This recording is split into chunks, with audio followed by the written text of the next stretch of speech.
আমার মোবাইলটা একটু বাজারে নিয়ে যাও তো, একটু চার্জ দিয়ে নিয়ে আয়। মনে হয় আমি ওর বেতনভুক্ত কর্মচারী। তুমি কিন্তু আমার লগে আবার খারাপ ব্যবহার করতেছো। খারাপ ব্যবহার দেখছসটা কি? তোর লগে যে ব্যবহার করতেছি এটাই তো বেশি। আমি একটা চাকরি পেয়ে গেছি, আধা সরকারি চাকরি। কি তুমি চাকরি পাইছো? তোর কথা শুনে মনে হইতেছে আমার চাকরি পাওয়ার কোনো যোগ্যতা নাই। চোরের মন পুলিশ পুলিশ, আমি কি একবারে কইছি তোমার যোগ্যতা নাই? না, ফোনটা ধরো, বাজারে গিয়ে চার্জ দিয়ে নিয়ে আসো না। চার্জ দিতে হইব? হ্যাঁ।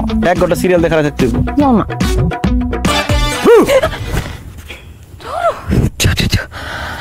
দিনে দুপুরে আমার দেখে ভয় পেয়ে গেছস?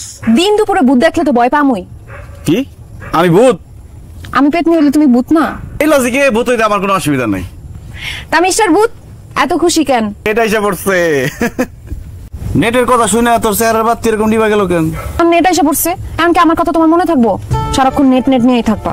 এখন তো তুমি আমার লগে যখন তখন দেখাও করতে আইবা না। ইন্টারনেটে তুই কি তোর সত্যি মনে করস? যখন ইন্টারনেট আসছিল না, আমার দিনটি কত ভালো গেছে চিন্তা করো। যেন কত গল্প করছি, সাইকেলে ঘুরছি, আইসক্রিম খাইছি, একদম ছোটবেলার মতো মজা করছি। এটা অবশ্য ঠিক কইছিস। যতদিন নেট আসছিল না, পরিবারের লগে খুব ভালো সময় কাটাইছি। তো তুই ভয় পাইস না, একটা ডিসিশন নিয়ে ফেলাইছি। তুমি নেটের লাইন বন্ধ করে দিবা? আরে না, তোর একবারে বাড়িতে নিয়ে যাও, বউ বানায়।